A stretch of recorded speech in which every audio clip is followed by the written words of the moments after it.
Okay, we are here. We are at the top of the mountain, so to speak. So we are talking about the last of the experiences and practices in the Eightfold Path, Patanjali's Eightfold Path, and this is called Samadhi. And Samadhi is an extended blissful experience. It's when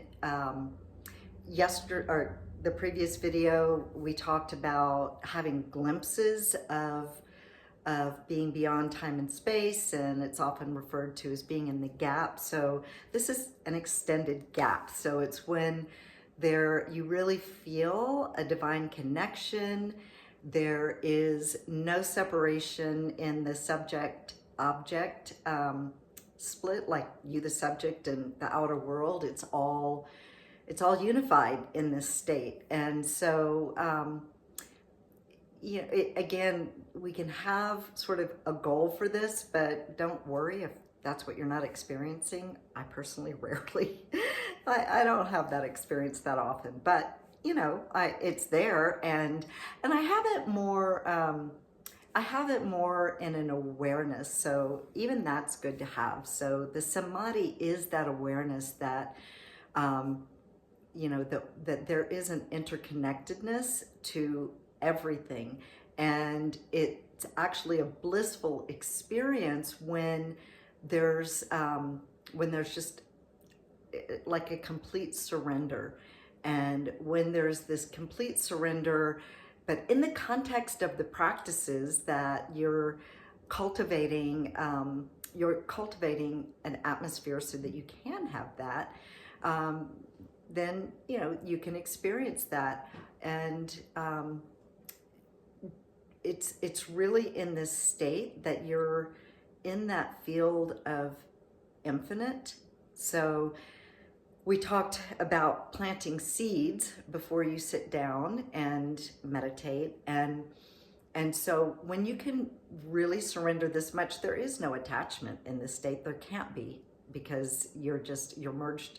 Your energy is merged with everything, and actually at that point there's no desperation to have a certain outcome of anything, because you're in this state of bliss.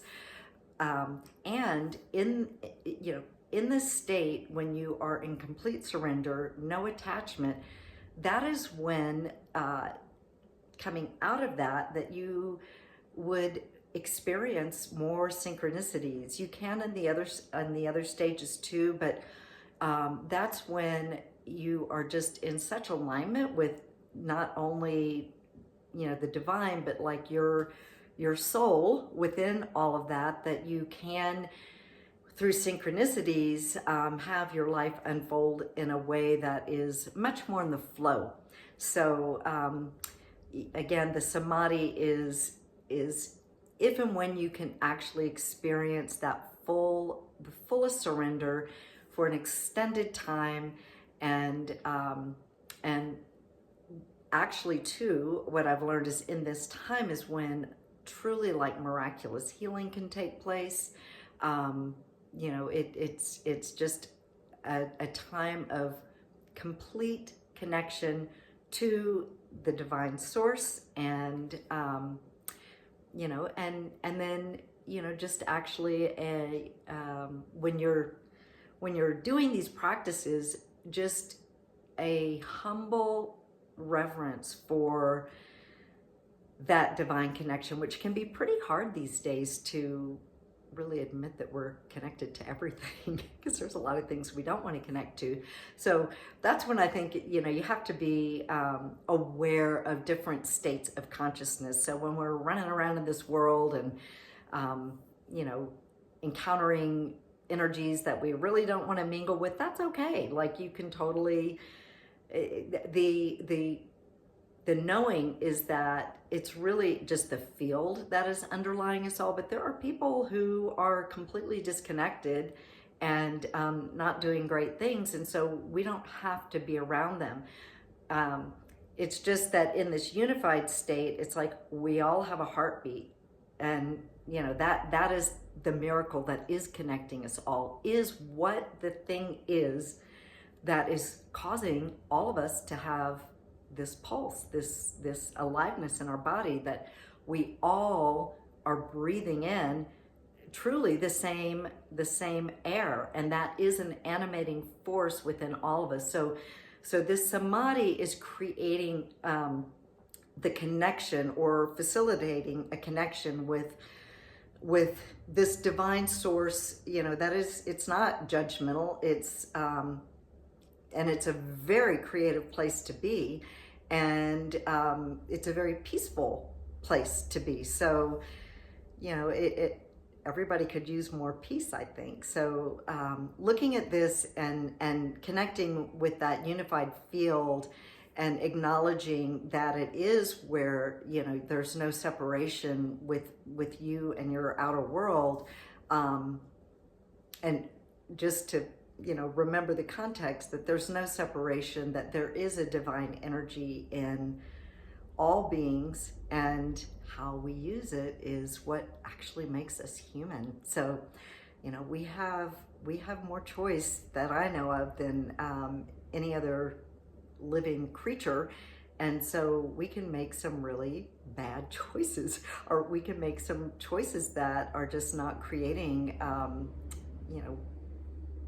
an evolutionary shift in our lives and those around us. So hopefully the more of us, it is said that the sum is greater than the parts, and the more of us that can engage in these practices that I've laid out here in the Eightfold Path, that that our wisdom teachers gave us long ago, it will have a ripple effect. So the more people who can engage in these practices and cultivate some type of meditation practice, understand that it's doing more than just being good for you. It's actually truly is having a ripple effect. That's the quantum field, and that's like that whole entanglement theory. So what I do that is, I think that is beneficial, not only for myself, but for everyone,